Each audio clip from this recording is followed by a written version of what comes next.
हर सुबह जो सूरज हमें रोशनी देता है वह असल में एक विशाल तारा है। यह हमारी धरती से करीब 15 करोड़ किलोमीटर दूर है।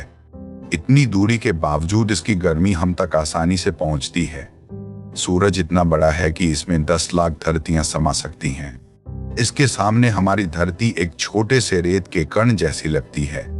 सूरज कोई जलती हुई आग का गोला नहीं है जैसा हम अक्सर सोचते हैं। यह गर्म गैस और प्लाज्मा से बनी एक धधकती हुई गेंद है।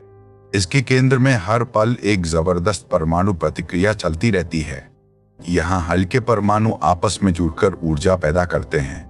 इस प्रक्रिया को न्यूक्लियर फ्यूजन यानी परमाणु संलयन कहते हैं। सूरज के केंद्र का तापमान करीब 1.5 करोड़ डिग्री तक पहुंच जाता है। इसी केंद्र में बनी ऊर्जा को बाहर आने में हजारों साल लग जाते हैं। जो रोशनी आज हम देखते हैं वह बहुत पहले सूरज के अंदर बनी थी। सूरज की सतह पर अक्सर काले धब्बे दिखाई देते हैं। इन धब्बों को सनस्पॉट कहते हैं जो बाकी सतह से थोड़े ठंडे होते हैं। सूरज कभी कभी अपनी सतह से आग की विशाल लपटें छोड़ता है। इन लपटों में इतनी ऊर्जा होती है कि पूरी धरती हिल जाए।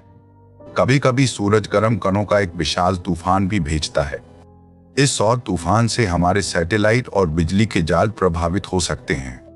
यही कण जब धरती के ध्रुवों से टकराते हैं तो जादुई रोशनी बनती है।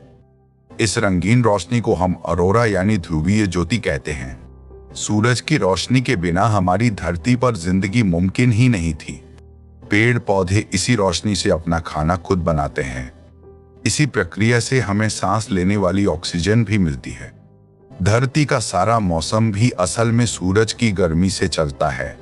सूरज की खिंचाव यानी गुरुत्वाकर्षण सारे ग्रहों को बांधे रखती है।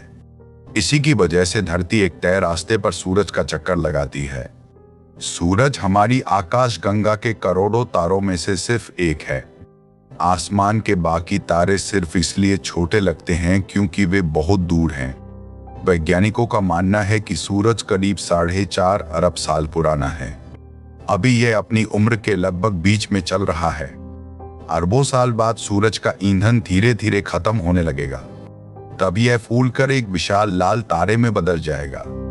आखिर में यह सिकुड़कर एक छोटे ठंडे तारे में तब्दील हो जाएगा। पर घबराइए मत, यह सब कुछ अरबों साल दूर की बात है। वैज्ञानिक खास दूरबीनों से हर पल सूरज पर नजर रखते हैं। आज तो अंतरिक्ष यान भी सूरज के बेहद करीब तक पहुंच चुके हैं।